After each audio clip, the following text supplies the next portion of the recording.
As you can see, the leader in the country in assists per game. Meanwhile, South Dakota State, the Summit League champs, looking for a similar fate perhaps. A round two of sorts between Syracuse and South Dakota State in the NCAA Women's Championship. Glad you're with us. The 8-9 matchup in the Riverwalk region.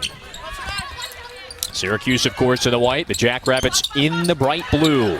And that first three is off the mark. And just who you spotlighted, Camila Cardoso, the 6'7" freshman with an immediate impact heading to the line.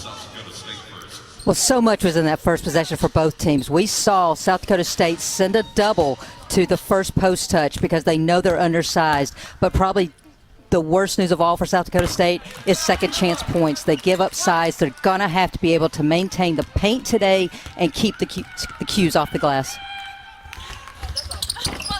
Well, Cardoso just tormented post players in the ACC all year.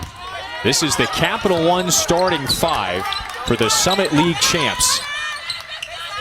The critical absence, Christy, it continues to be Maya Sellen. The league player of the year has been out since February 19th with that season-ending knee injury. So who has to continue to step up today? Well, so far it has been consistently Tylee Irwin and Peyton Burkhardt. Their points production has gone up in Sellen's absence. They're going to need more of that this evening. This is what Syracuse does well. That is force turnovers, create a little havoc. The transition lay-in offline. And you're going to see this 2-3 matchup out of Syracuse that they can morph into man based on whether the ball goes or cuts. Haley Greer is strong in her first jumper. It stays here.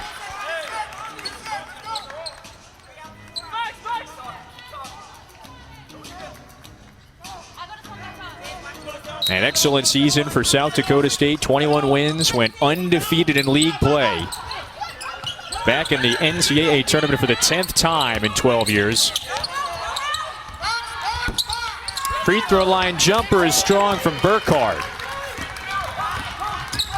And we're already seeing adjustment from the Jackrabbits in that they're pulling Burkhardt up to the high post, trying to get those shots off against the much taller Cardoso.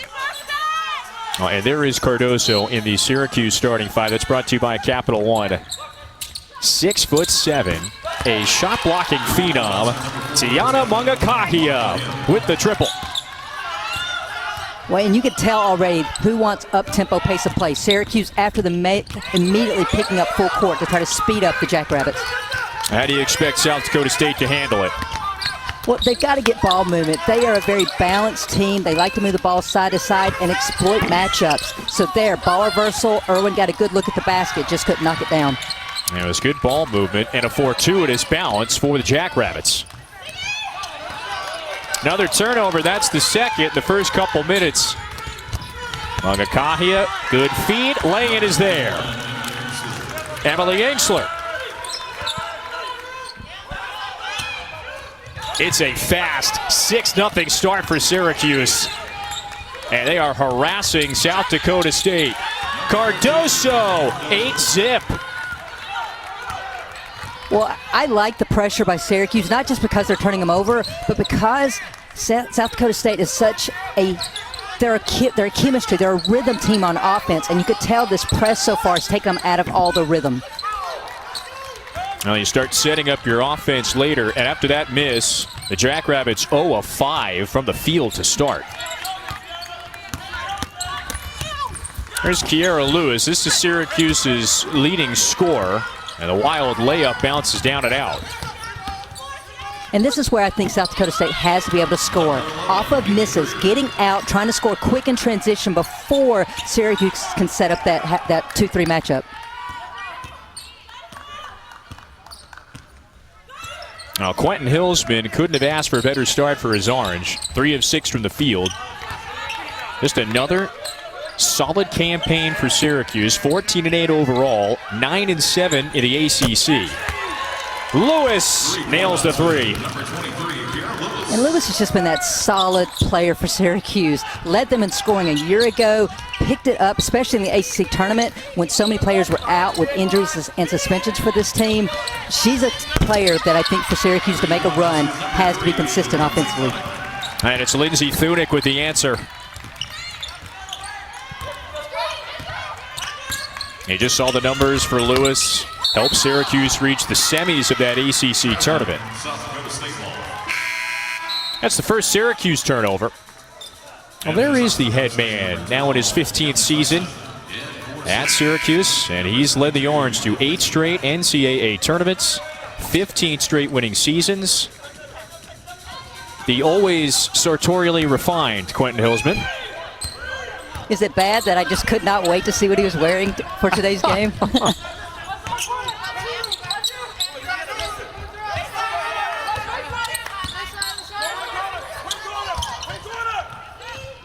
$6-0 lead for Syracuse in the early minutes. First round action in the Riverwalk region. The 1 seed in this region, UConn, and the winner presumably would face the Huskies. Amaya Finkley, no.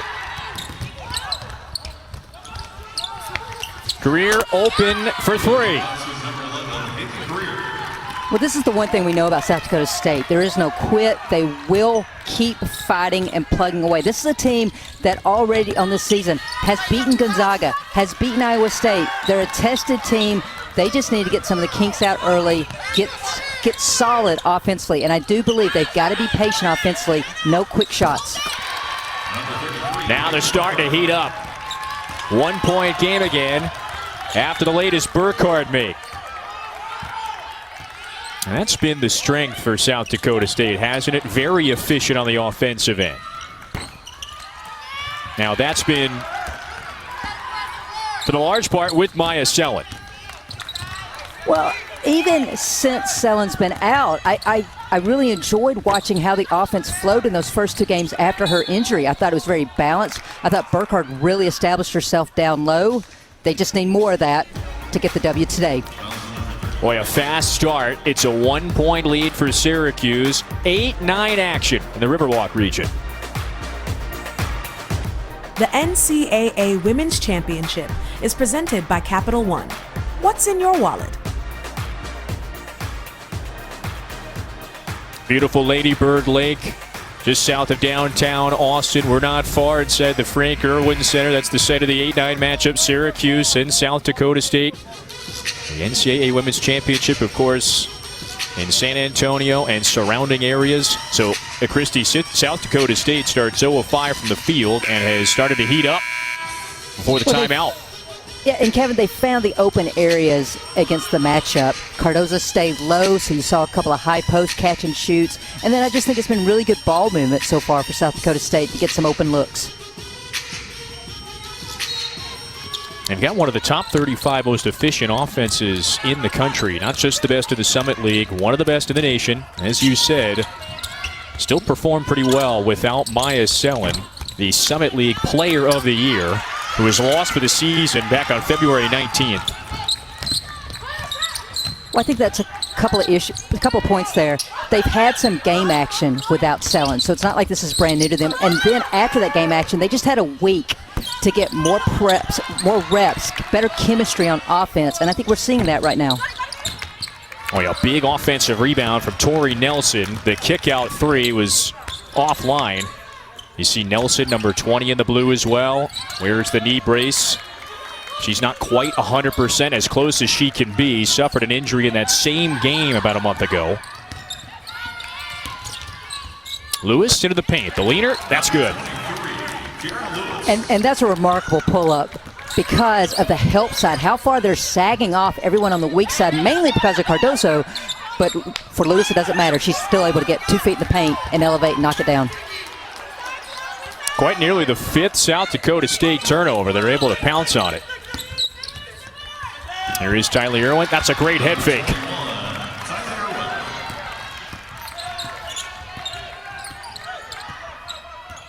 The senior from North Dakota, the leading scorer now with Selland out. Goes for more than 13 a game. Here's Lewis again. Similar action and a one-and-done possession.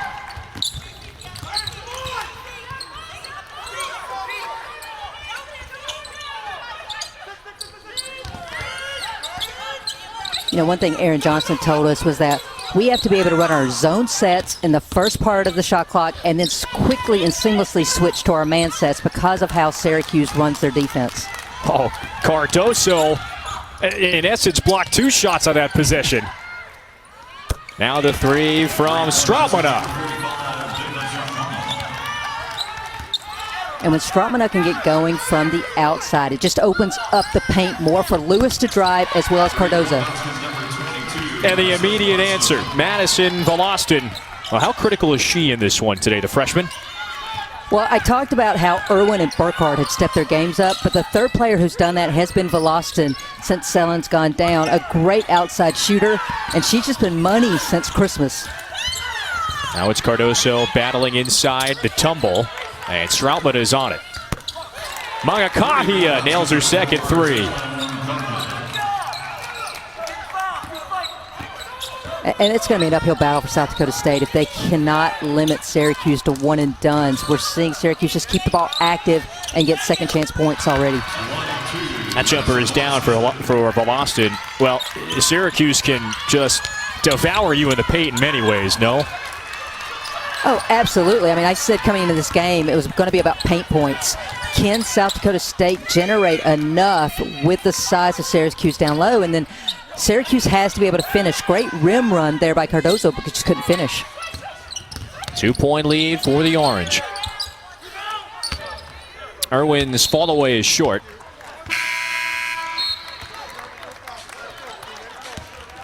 A great conversation we had with Johnston. The head man now in his 21st season at South Dakota State. More than 500 wins in his career. You know, and you see that top line, Christy. Their 10th NCAA tournament in his time as the head man. In only 12 years, remember, they were not eligible when they made the move from Division II to Division I to play in the NCAA Women's Championship until 2009. So it's a good ratio for Johnston and the Jackrabbits. They've turned into just the class of the Summit League. Well, and it's remarkable to transition the way they did to Division I. It's even more remarkable to transition as effectively as they have done and then sustain this level of excellence. After the Syracuse miss, vicious block, and it was Engstler who wiped it away. Couple of 1 seeds coming up later tonight on ESPN. It's UConn, who the winner of this game may face if the Huskies advance. Stanford and Utah Valley at 10.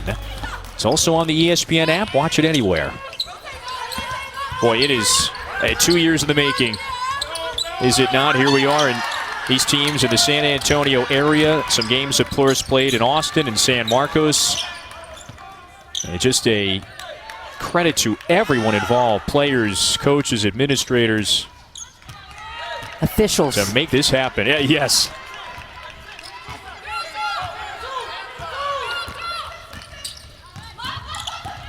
Ten seconds left, first quarter. 2-point lead for Syracuse. They've hit 4 triples on this side. That one bounces out. The follow, no. Third chance, not enough time. And an empty possession for Syracuse, but it takes a 2-point lead into the second quarter.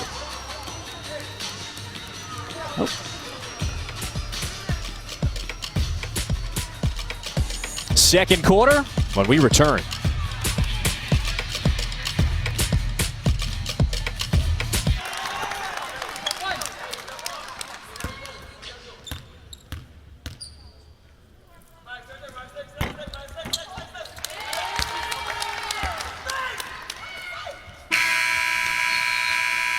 Now, at the end of the first, Syracuse 21, South Dakota State 17. Well, we have now officially reached the end of the first quarter. Welcome back to the Irwin Center in Austin, Texas. Just a few moments ago, you saw some of the Syracuse players meandering at the end of the first quarter. Turns out there was 0.4 of a second left on the clock. There was a foul that was whistled just before the buzzer sounded. So here's the play. Finkley gets the first look. Strautmane can't convert, and it's right here on the third effort. There, with .4 left as it was ruled by Eric Bruton, who's the official on the baseline.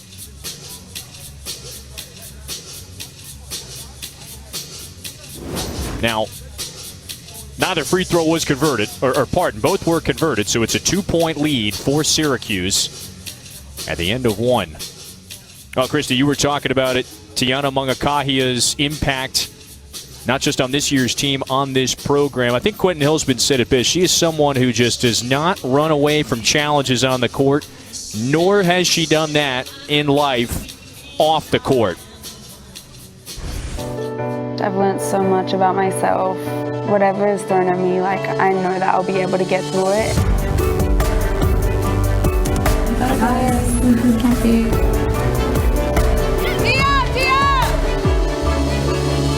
After 615 days in a battle and victory over breast cancer, Tiana Mungakahia is back on a basketball court.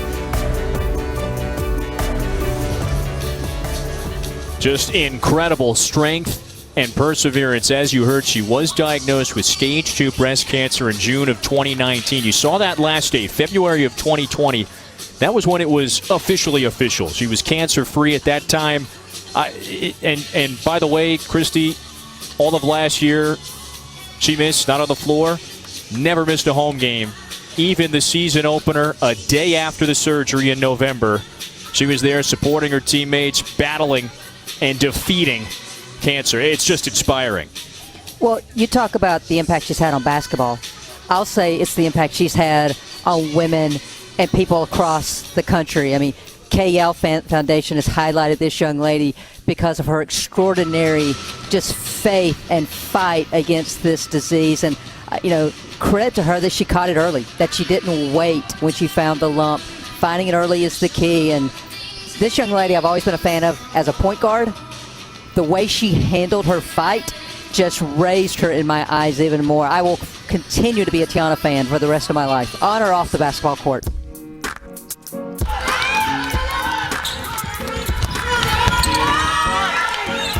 No question, the leader of this team, and Christy, a pretty good first quarter. The 6 points, 3 assists, hit a couple of triples.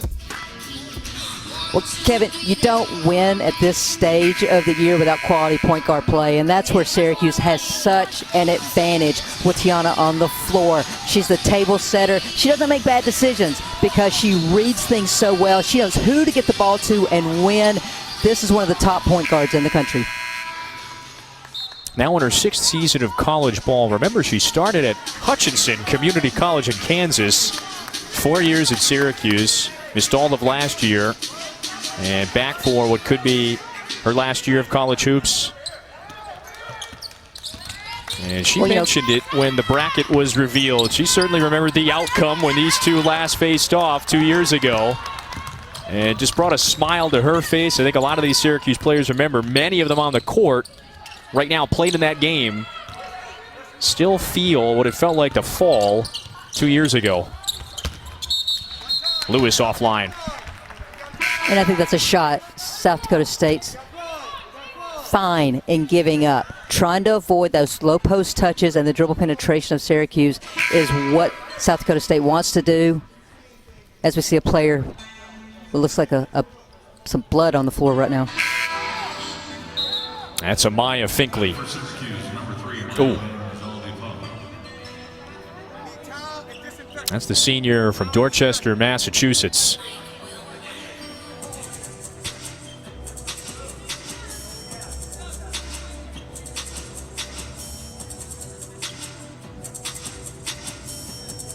And this may be a scenario now, a pause with both players back at their huddles. There was the contact. 22 right in the middle. Yeah, really unfortunate. I don't think there's any intent there by Greer, just kind of following through on that pass. Unfortunately for Finkley, she gets caught there on the nose.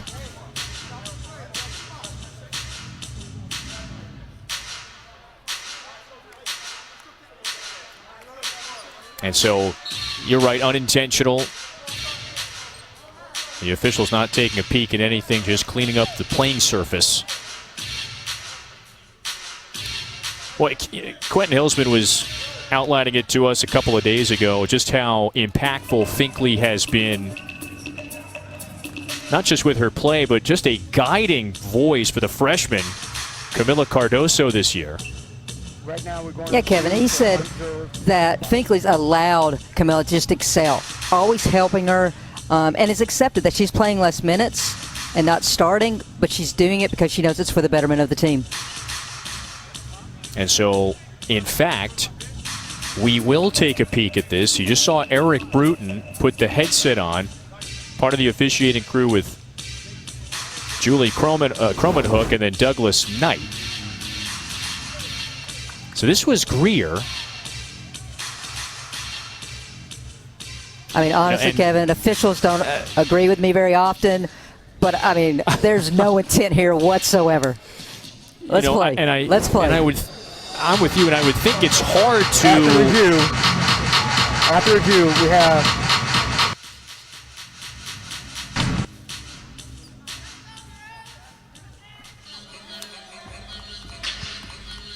After review, we have incidental contact. And so there it is, incidental contact. By the way, the new feature, the head official will be mic'd up for explanations such as that. I say more of that, please. I think it's just great teamwork between ESPN, our officiating crew, the NCAA. It's a win for our fans. So thank you so much to everyone making this happen.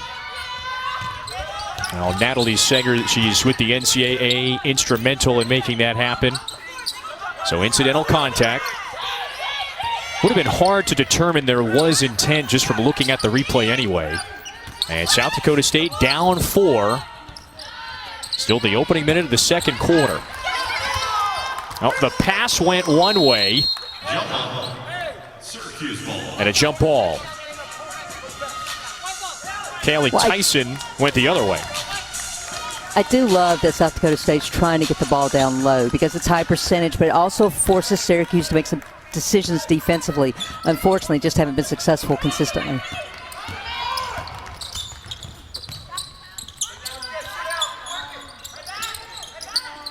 Maeva Jaldi-Tobdi just got smothered that time by Greer. 5 blue uniforms in the paint around her when she caught that pass. And a traveling violation. It's clear, Christy, Syracuse has the size advantage.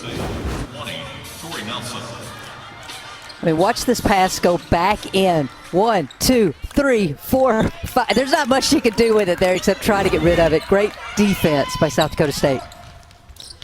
Just the second turnover for Syracuse. Right back to Jaldi-Tobdi. But Kevin, to your point, it's not just the height advantage of Syracuse. You're also seeing the depth of the post players. Already 3 low post players have played in the game for Syracuse. And all 6'3" or taller. That baseline J is down for Tylee Irwin. Transition this way, layup no. And Jaldi-Tobdi converts. That was one thing Quentin Hillsman told us. We want to try to score within the first 7 seconds of the shot clock. If not, then we'll pull it out. But there you see, after a make, sideline break, and a score. There's the double and another jump ball. This time it favors the Jackrabbits.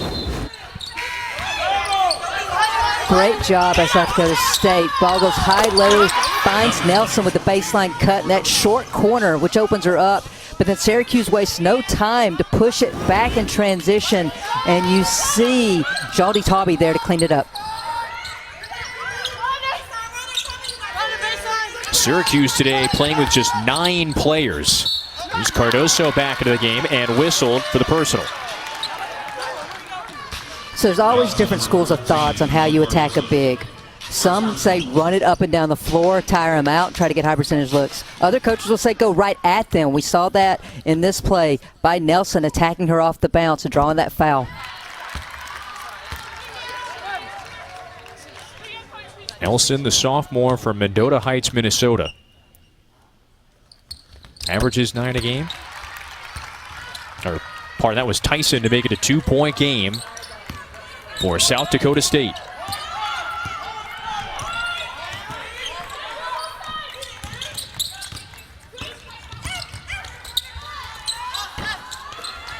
Angstler offline.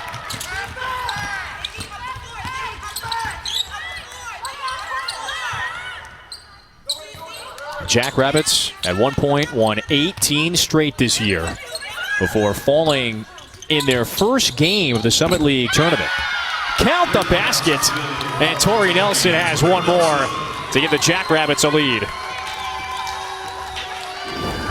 Well, Kevin, 7 different players have scored for South Dakota State. Why? Because they're willing to make the extra pass. There, Nelson gets not just the shot to go, but also draws the foul. We can head to the free throw line.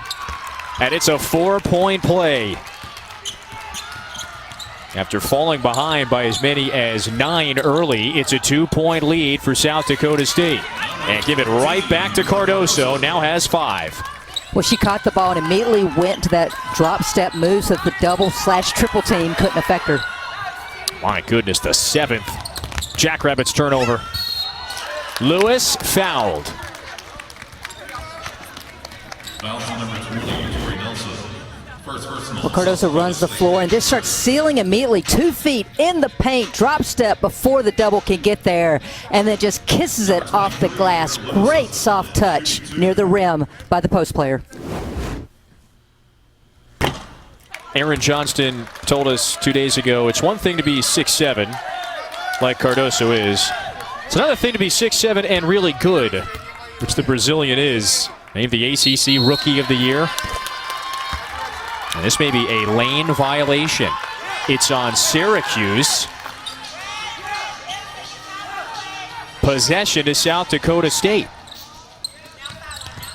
Tiana stepped in early, unfortunately, for Syracuse, but allows them to get set up in this full court press again, and you see it just speeding South Dakota State up. This time they break it nicely. And free throws coming again for the Jackrabbits. First personal, Syracuse. That's the first on Stroutman. And the line, number 12, Kelly Tyson. Shooting 2. Tyson, 50% at the stripe this year. Made her prior 2, misfires then. So tonight on ESPNU, it's the selection special for the Frozen Four. That's at 7 Eastern this evening. You can catch it on the ESPN app as well. It is championship season. Now it's a Syracuse turnover.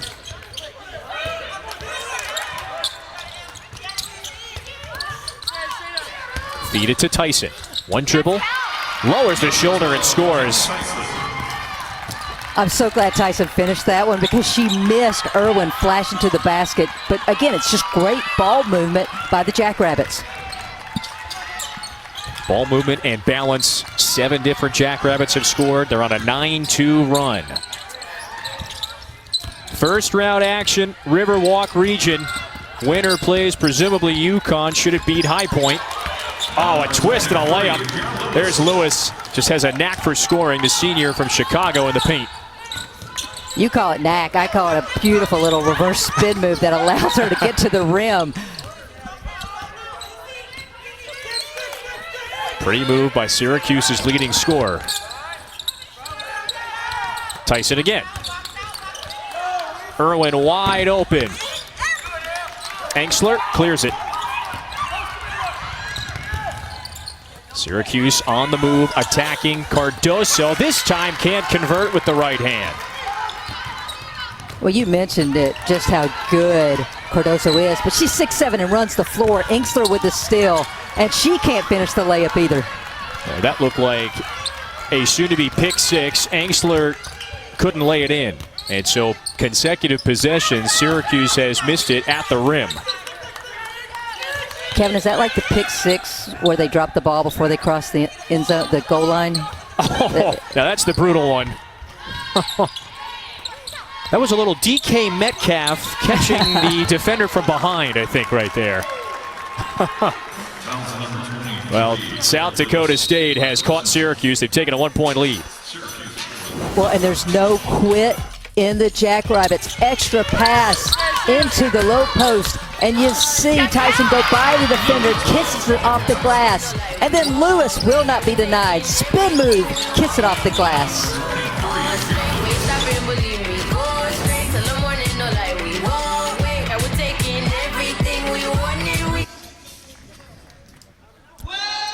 South Dakota State by 1. Mid-second quarter, the 8-9 matchup in the Riverwalk region. So, Christy, look at that number. Syracuse has forced 8 turnovers, but it's the Jackrabbits ahead by 1. Well, I think a big part of it for Syracuse is they're only 4 for 12 on layups. They're consistently been able to turn the Jackrabbits over, but haven't been able to convert. And credit South Dakota State. They haven't got flustered against the length of Syracuse. Unfortunately, there, a block leads us the other way. There's the length, the 6th Syracuse block. They're almost at their season average, which is 7 a game. But nothing doing on this side. The Frank Irwin Center in Austin. The site of this one today, one of the 6 courts and 5 locations in and around the San Antonio, Austin area. The NCAA Women's Championship, after a year absence, is back. You know, Kevin, I was talking to one coach who's there, and she said, you know, it kind of feels like an AAU situation, summer ball. All the teams are walking around together. They're all there. You're playing in similar sites. You see the other coaches, but you don't have time to really stop and talk. That's in the summer. Now they just can't talk because of COVID. But it was interesting to hear that analogy by a coach. And this, of course, like you mentioned, due to the protocols necessary, would you like this setting for a championship, like the way it's formatted? I think the neutral site is obviously that next step for women's basketball, you know, to get away from the home courts. I understand why we do the home courts and the advantage that it obviously serves those teams. But I think if we're going to have a true non-partial champion, this is the way to go.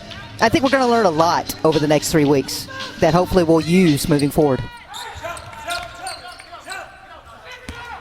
South Dakota State, in its latest tournament appearance, advanced to the Sweet 16 by upending Syracuse, who had that home court advantage 2 years ago. By the way, that's the 9th Jackrabbits turnover. Yeah, I mean, Kevin, one thing that keeps happening is when South Dakota State goes towards the sideline, that's where they're consistently turning it over right now. So I'd love to see them force the commitment and then reverse it quickly. Mangakahia now 2 of 4 from deep. That was a great rebound by Nelson. Just timed it perfectly and snatched it out of the air to keep the possession away from Syracuse. The second best rebounder on the team behind Sellen, who's been out for now more than a month. That crucial season-ending knee injury suffered on February 9th. Make it 19th. Irwin short. Well, and Nelson went down in that same game, 30 minutes apart. And, you know, I watched her in the Summit League first-round game, and she's moving so much better now. And you just know that's really uplifting for the Jackrabbits here today. She's number 20 in the blue. Stays here. In for Syracuse, number 22, Maya Finkley. In for South Dakota State, number 22, Madison Watson. We're talking about the defense a lot of Syracuse. And, Kevin, one thing I'm noticing is it's one thing to be tall, but what we're seeing in Syracuse is they know how to use that length. Stropman on that last time, it didn't go to the player. She went to the passing lane. That's how she was able to knock it out of bounds. The length and wingspan. And there's the size. A block, but a foul. That's Finkley back in, who, after getting clocked in the face earlier. Well, here's Nelson. A lot of these Jackrabbits like that reverse spin move to finish. And I'm just going to say Jackrabbits are going to be very happy with that call. But I think Syracuse has some room for gripe on that one. They whistle Finkley for the personal. You know, I would have guessed Cardoso might have gotten more of the body before Finkley. That's where if you're Finkley, you're raising your hand saying, it was all me. It was all me, because you want to keep your All-ACC Freshman of the Year on the floor for your team. Just the first on Finkley. Only one player with 2 fouls. That is Peyton Burkhardt for South Dakota State. Corner 3. Engsler cans it. Syracuse loves to set that high on-ball screen for Lewis to get her going downhill. That time the help came, and she kicked it out to Engsler in the corner for 3. A designed 3-bounce pass. Of course, a fortuitous bounce. Empty possession for the Jackrabbits. They are 4 of 14 from deep. That's just 27%. And Lewis in the paint again. That's where if you're closing out to Lewis at the 3, you got to concede the 3. Don't go flying right at her because she's so good off the bounce and get to the rim. That high screen on the ball allows Lewis to get downhill, pulling the help side defense. Inkster's set up and ready to rock in the corner. And then Lewis gets run off the three-point line. And most importantly, there's your veteran cheering it on from the sideline. Lost the water bottle in the celebration. Doesn't matter, though. Syracuse on a 10-1 run. That's the Kevin, 10th SDSU turnover. I got to correct you. Tiana doesn't lose it. I'm sure she assisted that water bottle to someone. That is the nation's leading assist leader.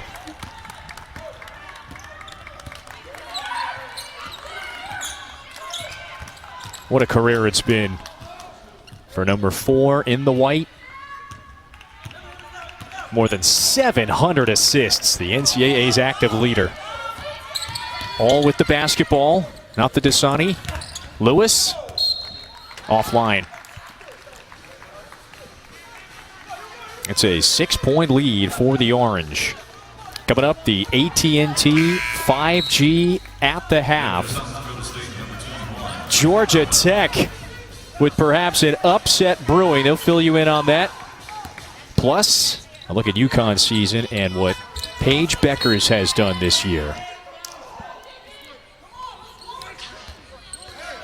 And the winner of this game likely facing UConn should it take care of business against number 16 High Point. Eric, one thing I'm really eager to see is the cumulative effect of this full court pressure of Syracuse.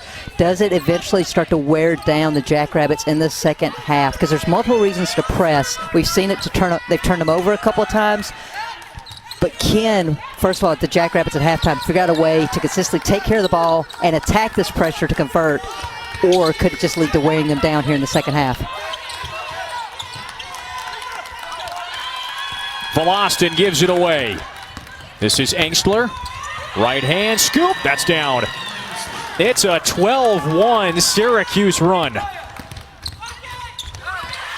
Irwin stuffed at the rim. It's now 7 blocks for Syracuse in the first half. 7 seconds. Shot clock off. Tyson.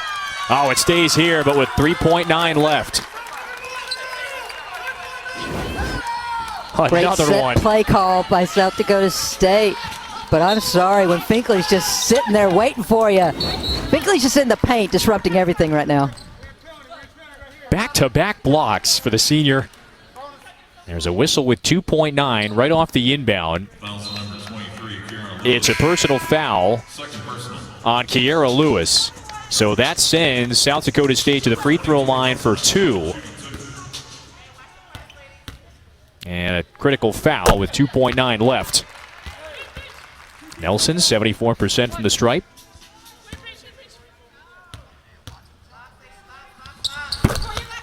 SU got off to the big lead. South Dakota State stormed back to take a lead. Oh, a half-court heave is just offline. But it's Syracuse. Ends the half on a great run. Leads it by 6. Now to the halftime show. Here's Maria, Andy, and Rebecca.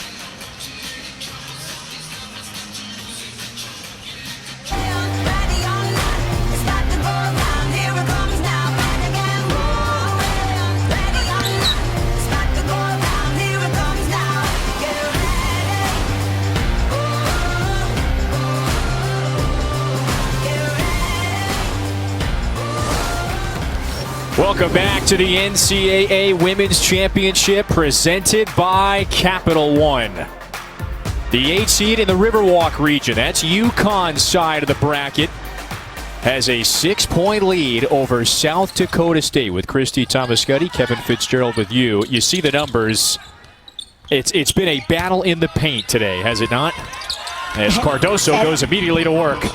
On cue, set play out of the break. They execute it, and then they get it down low to Cardozo, who finishes. But absolutely, we came in today, Kevin, knowing whoever could win the paint points was going to win this game. And right now, advantage Syracuse. The 8-point advantage. The Orange trying to advance to the second round like it did 2 years ago before it ran into this Jackrabbits team in the Carrier Dome. And a nice answer back to a 6-point game. Well, you had to believe Burkhardt was going to come out and make her presence felt here in this third quarter. Straddled with with foul trouble that first half. Nice to see her going offensively. She's number 33 in the blue. You're right. Picked up the 2 fouls quick. Only played 6 minutes in the first half. Winner to face presumably UConn on this side of the bracket. And Kevin Burkhardt there, undersized, but used her feet to get around and steal that ball and then takes it coast to coast for the 2. But unfortunately picks up her 3rd foul coming back on defense that last possession. Boy, that is significant now. When you think about it, Christy, in theory, you're still without Maya Sellen, the Summit League Player of the Year. Now Burkhardt, who averages about 13 a game, saddled with the 3 fouls. Where else does the scoring have to come from this half? Well, again, it's what they've done all season long. They just need the balance scoring. Irwin needs to get going offensively, but we've seen the balance from them. Tori Nelson has been able to get some points up, but I think the key for them this second half, and we saw it already against the run and jump that last possession, they took care of the ball. Can they get shot opportunities? Well, they got the offensive rebound, but the misfire from deep. Now there's Burkhardt, who picks the wild pass.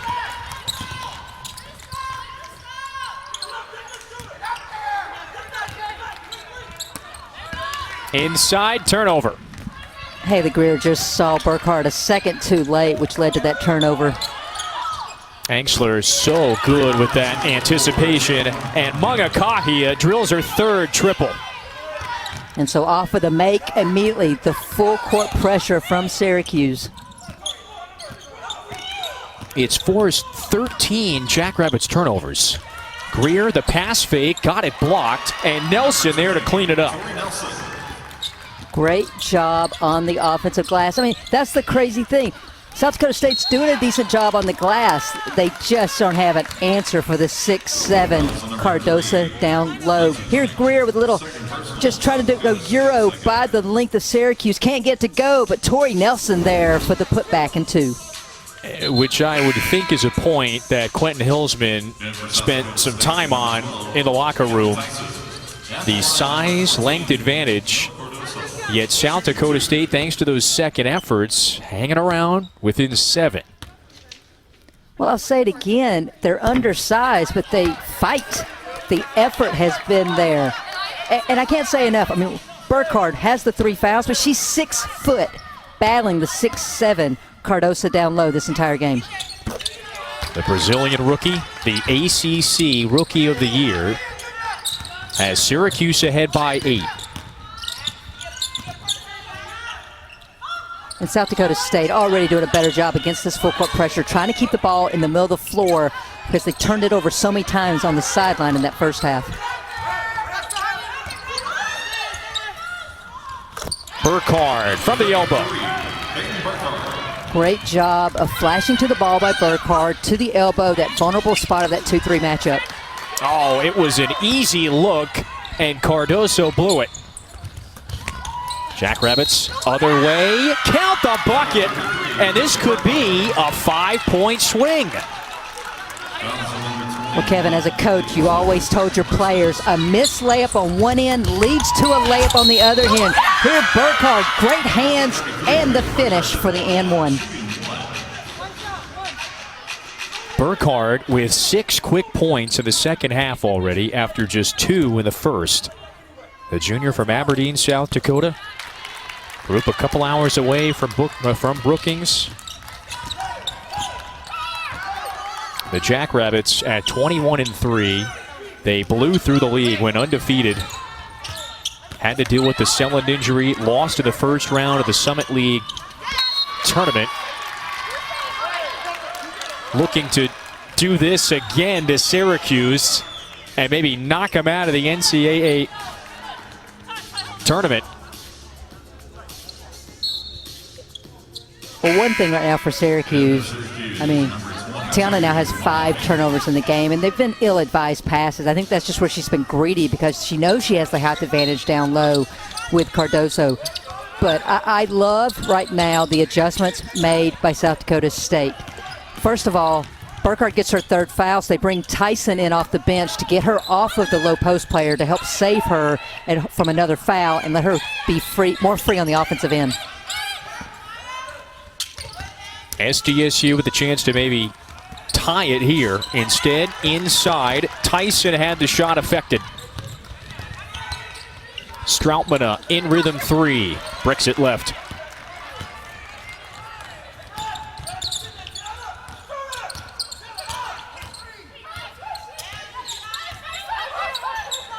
First round NCAA Women's Championship. 8-9 matchup in the Riverwalk region. And the 4 regions named after the San Antonio landmarks, if you will. Great block. Engstler slaps it away, starts the break. Lewis backs down, turns back, right hand, fades, no. Great job by Thunick on defense. Didn't run out at Lewis, dared her to shoot it, and then just stayed in front of her. And for South Dakota State, number 22, Madison. So later tonight on ESPN2, right up after us, Florida State and Oregon State, another 8-9 matchup. We're back for South Florida and Washington State at 9:30. Those right here on ESPN2 plus the ESPN app. And I would expect, like this one, the next 2 to be just as competitive.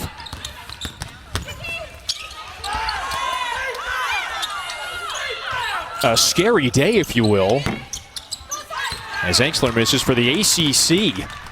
Syracuse tested by South Dakota State, Georgia Tech. Before us, you got Florida State coming up next. Lay-in is good for Velastin. Well, Kevin, to your point, I think we're going to see more upsets in the women's game this year because of this neutral site. We're accustomed to the home court advantage in the first and second round for the highest seed. We don't have that this year. I think veteran teams have the advantage living in the bubble right now, continuing to get through these COVID times. So I'm eager to see, as the day goes on, some of these outcomes. Lewis, buckets from deep. 4-point lead for Syracuse and a timeout. Peyton Burkhart sat that first half, so you knew she was ready to come and make an impact offensively.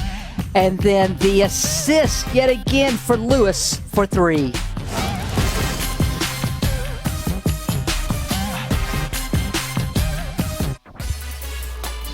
Business as usual for South Dakota State. Their 10th straight 20-win season. The Summit League regular season champs. They blew through the league, won 18 straight, 14-0 in league play, but lost their best player, Maya Selin, to that knee injury on February 19th. And yet, they still have the celebration getting into the NCAA tournament as they should, as an at-large. And what Aaron Johnston has done, it is a sustained success in Brookings. Now 10 NCAA tournaments in the 12 years they've been eligible to reach the NCAA Women's Championship.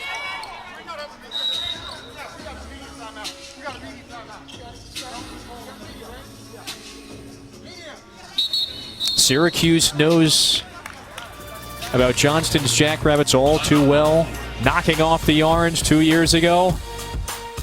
A quick one, a timeout. We're back with action, we promise, next. The top half of the Riverwalk region looks as though Kentucky and Iowa advancing. So far, it's been just about straight chalk in the NCAA Women's Championship. Now, the winner of this one, Syracuse and South Dakota State, you figure is going to play UConn, who is on a, 5-year title drought, which seems like, I would suppose, an eternity for UConn Husky basketball fans. Last winning in 2016, as that was when, Christy, they defeated Syracuse in the national title game. Well, it's a drought because of the Husky mania. that the expectation is to win every year. But you also got to think about the remarkable efforts it's taken to beat them. 2 last-second shots, back-to-back years to knock them out of the tournament. I mean, it's tough to bet against them. Do you think they're happy that Notre Dame is not in the tournament field this year? You know, I'm going to take the high ground there, and I'm going to say that they're only focused on High Point right now and not worried about who's not in the tournament. Well, and you said it, though, just the way they lost consecutive years to Notre Dame and just such entertaining games. Dive to the rim. Angstler gets fouled.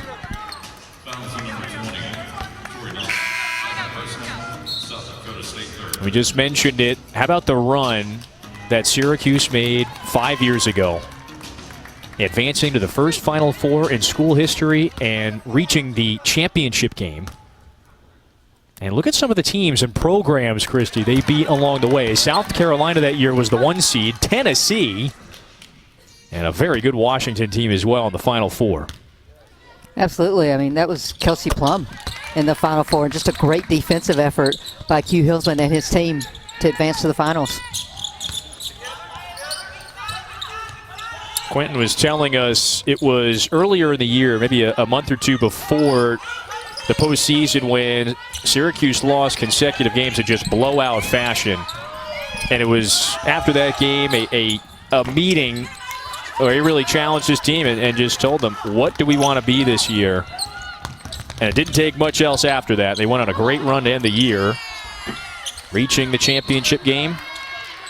Another look from close range, but Jaldi Tobdi couldn't convert. And pesky South Dakota State making it difficult for Syracuse's bigs to score. 5-point game, 3:15 to go in the third quarter. Well, Eric, you brought up the 2016 run by Syracuse, and I think it's really remarkable when these teams go undefeated throughout. But I think usually when you look back, there's one loss that is like just that solid point for every team that they just move forward. And I couldn't help but think of that when I watched South Dakota State's loss to Omaha in the Summit first rounds. Is this going to be the best thing for this team? Because now they can go regroup, refocus, and practice as we see Thunick get to the rim and score, and now be better prepared for the NCAA tournament. Turnover. It feels as if the 3-point Syracuse lead could be greater. Some of the reasons why it feels like Syracuse is only ahead by 3, it seems like many self-inflicted wounds. 9 turnovers and not converting at a high rate at the rim. 6 of 17 on layups. Well, and I think some of the turnovers are Syracuse knows they have the height advantage, but they're just forcing the ball down low instead of just taking what the defense gives them.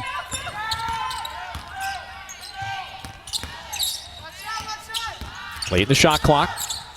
5 to shoot. That sweeping righty hook smothered again.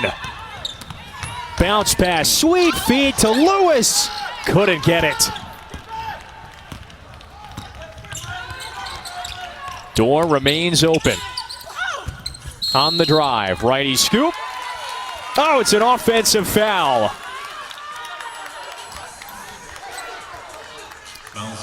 Thunick whistled for the personal. That's a good call. My first glance, I thought it was that they missed it, but yeah, defense was set. Let's go the other way. Maeva Jaldi Tobdi from Orléans, France, draws the 3rd foul on Thunick.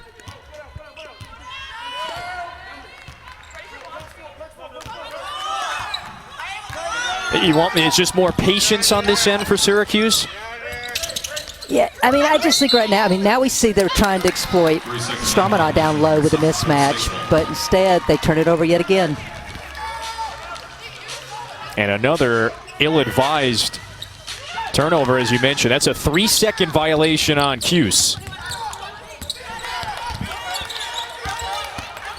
Well, both these teams offensively, and this goes for most teams, they need to be in rhythm. And that's the thing we're seeing from Syracuse right now, that unless they've been able to really create offense from their defense, they've been out of rhythm in the half court. And then we've seen what's happened with South Dakota State just because of the length of Syracuse. as we see Burkhardt get another shot to go down. And that's a shot Burkhardt could hit. The 11 points now after halftime. Strautman, that's good. She says to her coach, I don't want to post up. Let me get back out to the 3 line where I'm most comfortable, and she knocks it down. Well, she'll take maybe 4 or 5 threes a game. 3 of 6 from deep today. And has hit some big ones when her team has needed it. Well, great job by Enksler to skip it across the defense, and then Strautman just gets those feet set and knocks it down.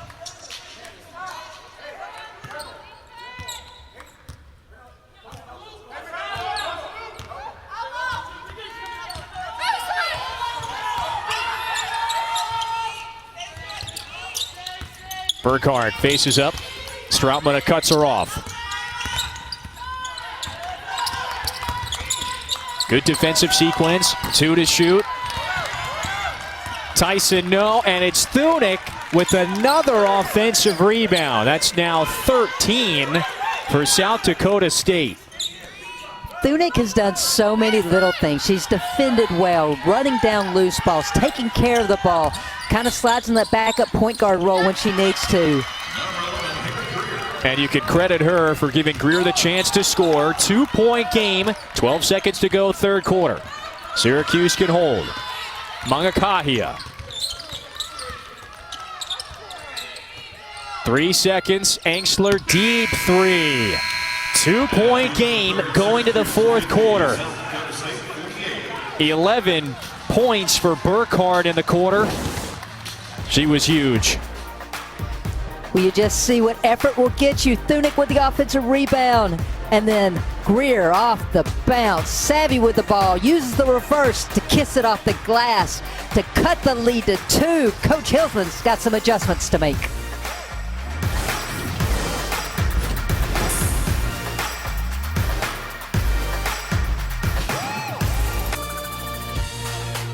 The NCAA Women's Championship is presented by Capital One.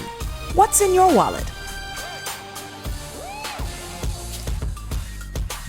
The Capitol Building in Austin.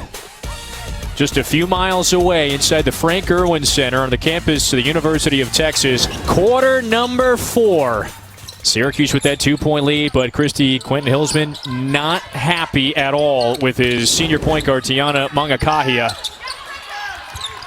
It's a miss on the first possession this side. South Dakota State takes it. I mean, it's tournament time. Every coach knows that every possession matters, but I also think it's a situation where Q knows he can coach his veteran point guard hard and get her going again.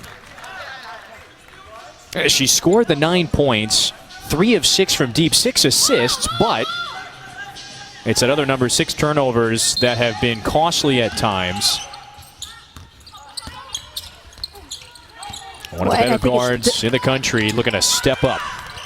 It's the unforced nature of the turnovers, and that goes for the entire Syracuse team today. And you could just say the same thing for South Dakota State on that possession. And that's a rare South Dakota State self-inflicted mistake. 15 years as the head man.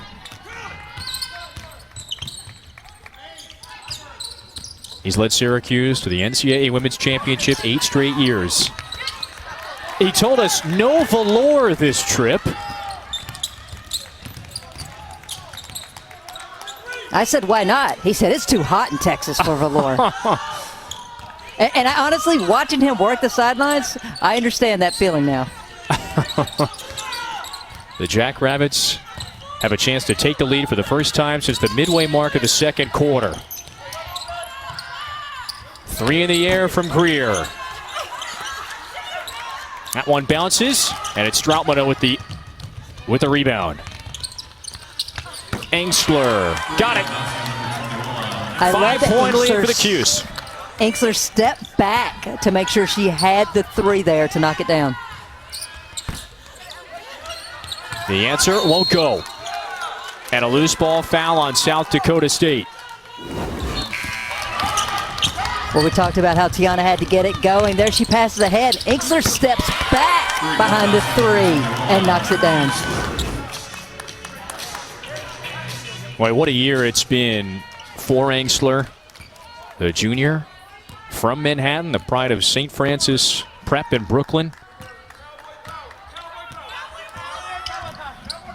The ACC 6th player of the year. Got it straight away. Wants another. And hits. Back-to-back threes. Well, Angsler's a young lady who took advantage of the break starting last spring, really dedicated herself to fitness, lost 40 pounds. And you just like to see that kind of off-season hard work pay off for a young lady. And we're seeing that come to fruition here this afternoon and all season long. Angsler just flashes high, and because of Cardoso down low, Burkhardt's late to get out to her, and she knocks it down. The Syracuse student newspaper, the Daily Orange, had a great story about her off-season transformation.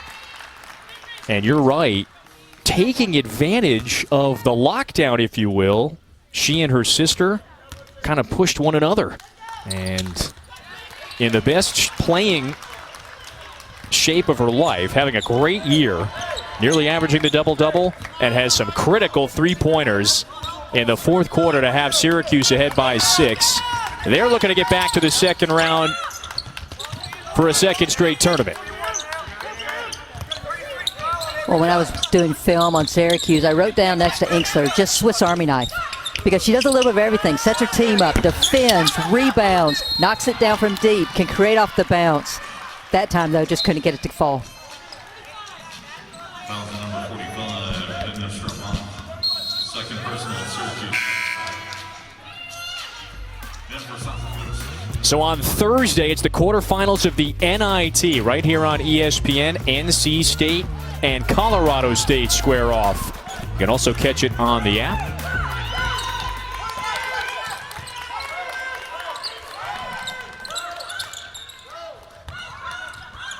The men in the NIT and the NC State women, of course, for the first time, a 1 seed in this year's women's championship. How about Burkhardt in the second half? 15 of her 17 after the break.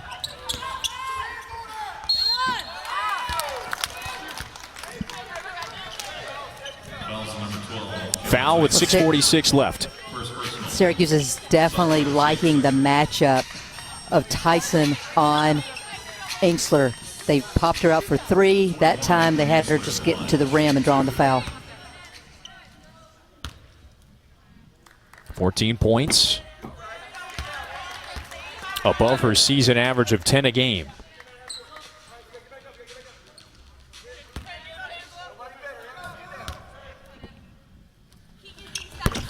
You know, Angsler's sacrifices to improve her game, an encapsulation of every single one of these student athletes sacrificing all year to reach this point and to have the chance to compete and win a championship. And they certainly deserve our appreciation, our respect. There is a foul that's going to give possession back to the Orange. Yeah, Greer was trying to get through that double team, and they just are calling her for pushing off there on Lewis's head to try to get open. 5-point lead Syracuse, less than 7 to go. South Dakota State just hanging around, fighting to remain in the game without Maya Sellen, the league's player of the year in the Summit League. Back to Cardoso, big size advantage, and the Brazilian scores it. If she is able to get 2 feet that deep in the paint, it's going to be a long fourth quarter for South Dakota State.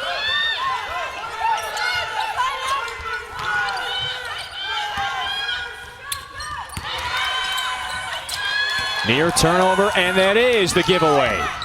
Cardoso forced it. Here's Mungakahia. Angsler pushed on the catch. You see Cardoso just 2 feet backing her defender down with her height advantage, easy to turn and kiss it off the glass. And then on the defensive end, she uses that length yet again to force that turnover and allow Syracuse to go the other way. 4 blocks for Cardoso. Angsler misfires. This one glanced off of Cardoso and then a jackrabbit. No, it was last touch by Syracuse. There's the press. Yeah, I think South Dakota State's got to be careful because they're running to the baseline to get that entry pass. But Boston can't move now. Syracuse's pressure was particularly vexing in the first half. Lewis swipes it away. Mangakahia, textbook pressure and basket. This is about the point in the second quarter we started seeing some fatigue set in for South Dakota State, which led to some turnovers, allowing Syracuse to go on that run. Looks like South Dakota State was granted a timeout. And just before that slipped out of Aaron Johnston's player's possession. Or did it? Well, Kevin, my whole thing is you see the shot clock saying 19 seconds.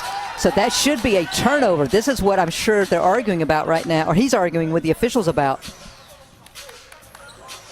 That's a great point. And now we have to determine when the timeout was called.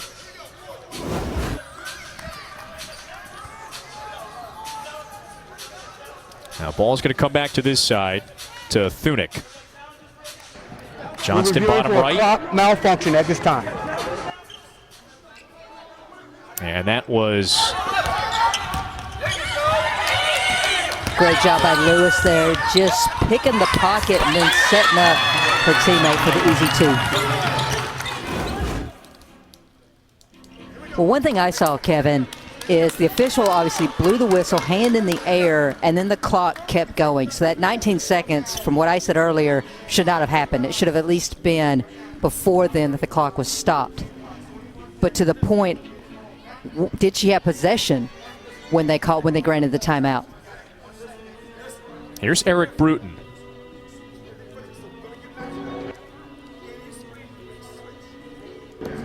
At the review, we have a clock malfunction. We'll put the clock back at 5:35 and 21 on the shot clock with 1 second to get the ball across in the front court. And so that, it appears the timeout is granted as well. It's quite a lengthy timeout here for Johnston with the review, but I think they are spot on with how they administered this one. 21 on the shot clock, so 9 seconds came off the clock before the timeout was called. Well, and now this that's the makes good news. Yeah, it's such a great timeout by South Dakota State because it avoids that potential turnover that would have happened had he not been granted the timeout.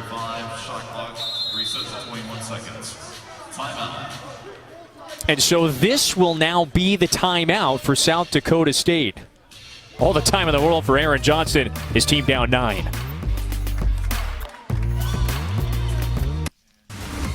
Let's take a look at today's Capital One rewarding performance. Emily Engsler, a well-rounded game, huh? Again, I'll tell you, Swiss Army knife for the Orange. She's doing a little bit of all of it. That step back three with her length is able to elevate and knock it down. It's so hard to defend her. If you crowd her, she's so good off the bounce. If you give her space, as we've seen, she'll knock it down from deep.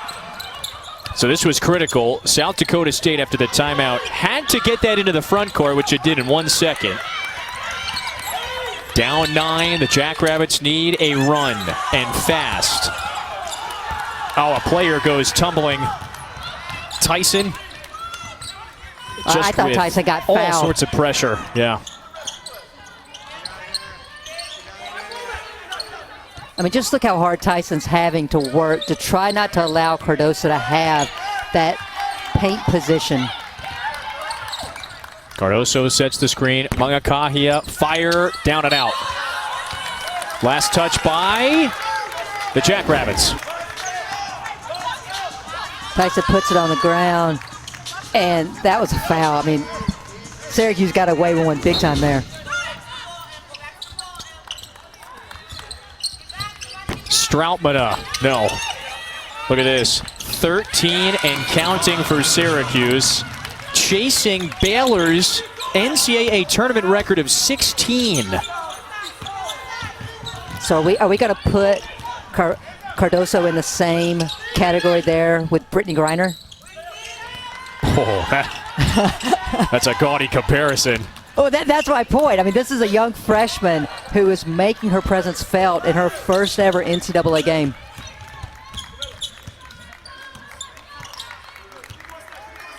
Five alone for Cardoso.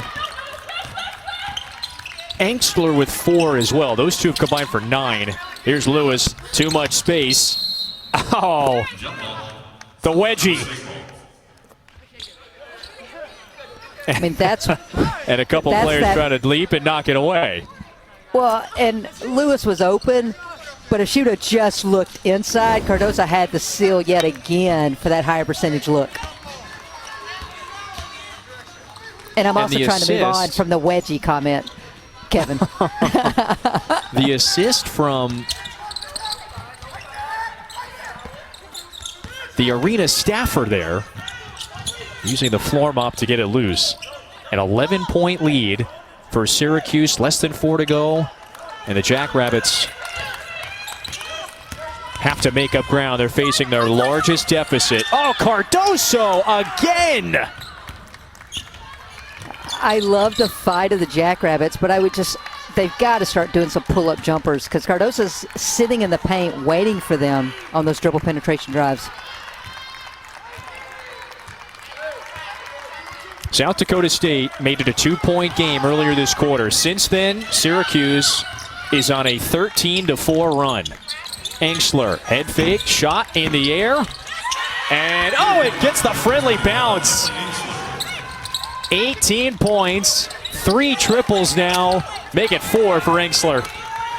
Well, and beyond that, Syracuse milks some clock before they get that 3 to go. The 15-4 run over the last 7 minutes and change. To the rim, layup, offline. Burkhardt couldn't get it to go. Well, Cardoso's just staying in the paint, ready to help out any of her teammates who funneled their players into the paint. And then Engstler yet again does a little dribble to create the space. And the shooter's roll for 3.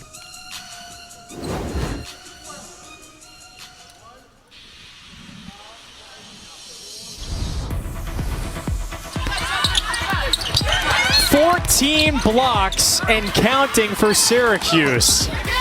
And it's been a team effort to protect the rim. And when you've got shot blockers, that allows perimeter players to really pressure the ball. And we see South Dakota State continue to drive the ball.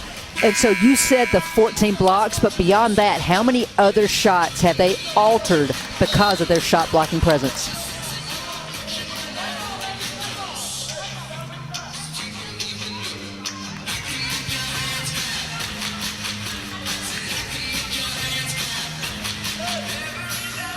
So assuming UConn advances as well, Syracuse still has to close it out in the next 3 minutes. What must the Orange do should it advance second round if it sees UConn? Better, I should say. It's got to take care of the ball, first and foremost. You cannot turn the ball over against a team like UConn because they will make you pay with runouts and easy transition points. I think the second thing is they've got to be able to convert the easy shots. And what I mean by that, they've got to convert the layups that we saw them struggle at doing today. And I think Cardoso has to be able to stay on the floor and be a defensive presence for the Orange. Greer's 3 is short. Remember, a pair of other 8-9 matchups coming up after us on ESPN2. It's Oregon State, Florida State next. Jen Hildreth, Kelly Gramlich have that one for you. And then we're back with Washington State and South Florida here at 9:30. The men's basketball championship ongoing as well on CBS, TBS, TNT, and True TV. Syracuse participating in both tournaments, and at the same time, too. The Orange men with a 3-point lead over West Virginia. There's seconds left in that game. Actually, And so I'm going will to Syracuse update be you. a double winner today? My fellow Syracuse alum, your alum just won, 75-72. Your team just won, 75-72. So my Wi-Fi is slow as well. That's what you're saying also? I'm just here for the assist. I am a former point guard. That's classic Syracuse, and not just Jim, Buddy Boeheim as well, turning into a star.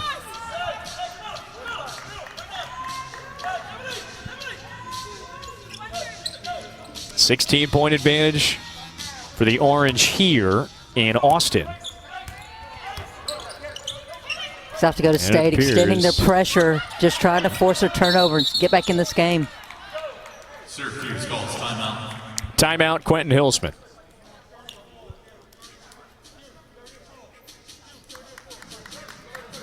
Here's a little more on this region of the NCAA Women's Championship that Syracuse finds itself in. UConn, Baylor, Tennessee, Kentucky, the top 4 seeds.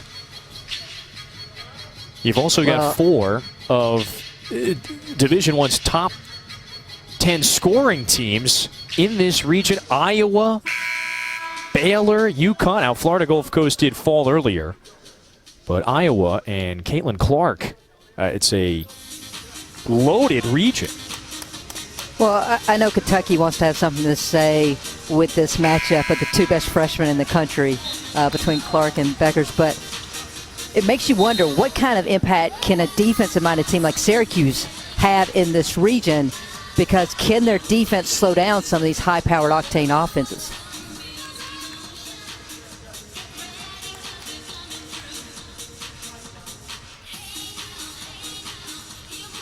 Syracuse, a minute and 47 seconds away from avenging the loss to the Jackrabbits 2 years ago.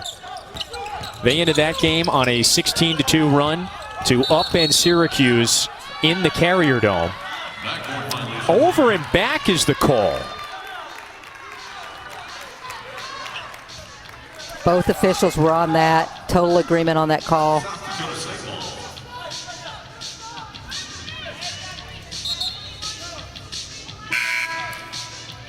And for South Dakota State, number 33, Peyton Burkhart.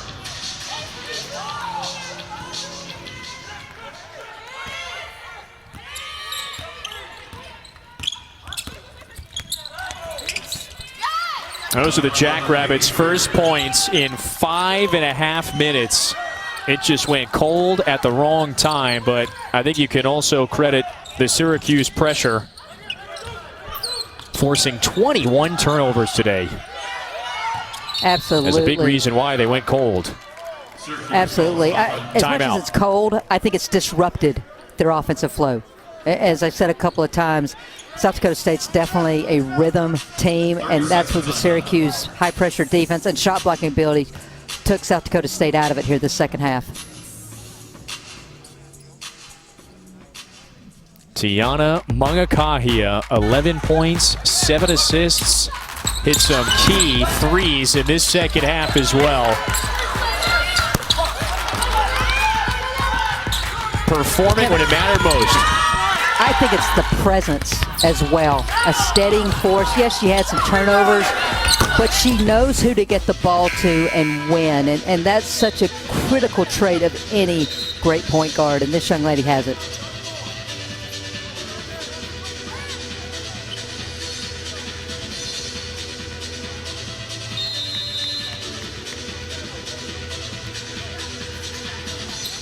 Missed all of last year.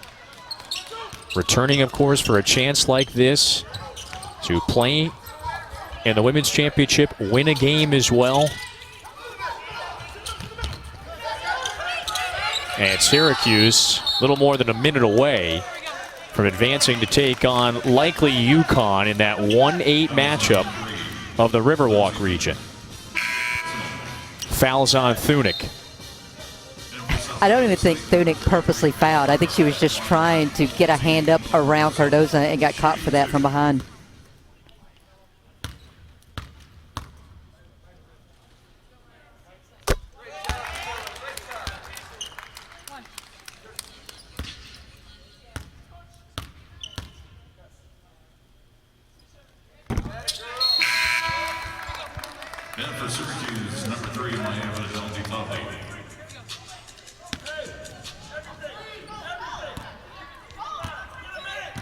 And Cardoso takes a seat.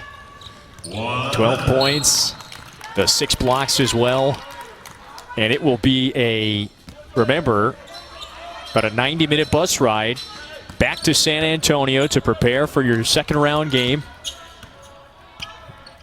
All teams staying in San Antonio, traveling to Austin if their game is scheduled here, not just for games, for practices as well.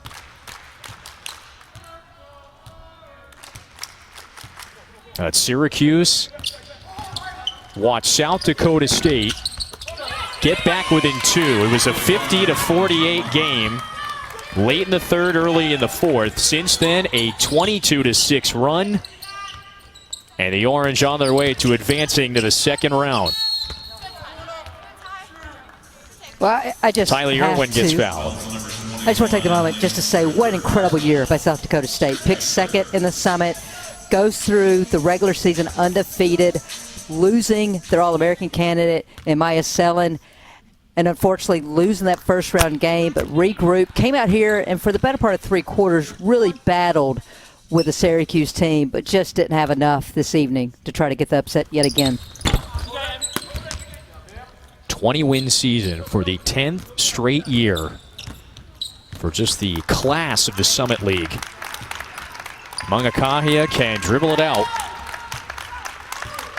Quentin Hillsman's Orange advancing to the second round of the NCAA Women's Championship.